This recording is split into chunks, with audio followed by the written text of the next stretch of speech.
வந்தனம் சொல்லுதே. வாசல் தென்றல் உந்தன் பேரை சொல்லுதே. நண்பன் சேகர் இன்று பிறந்த நாளடா.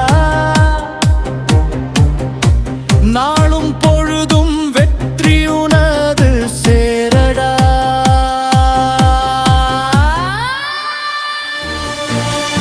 உழைப்பில் உயர்ந்தாய், உள்ளத்தால் சிறந்தாய், உறவின் பாலமாய் என்றும் நீ திகழ்ந்தாய். கல்வி செல்வம் வீரம் யாவும் சேரட்டும், கவலை நீங்கி மகிழ்ச்சி பூக்கள் பூக்கட்டும்.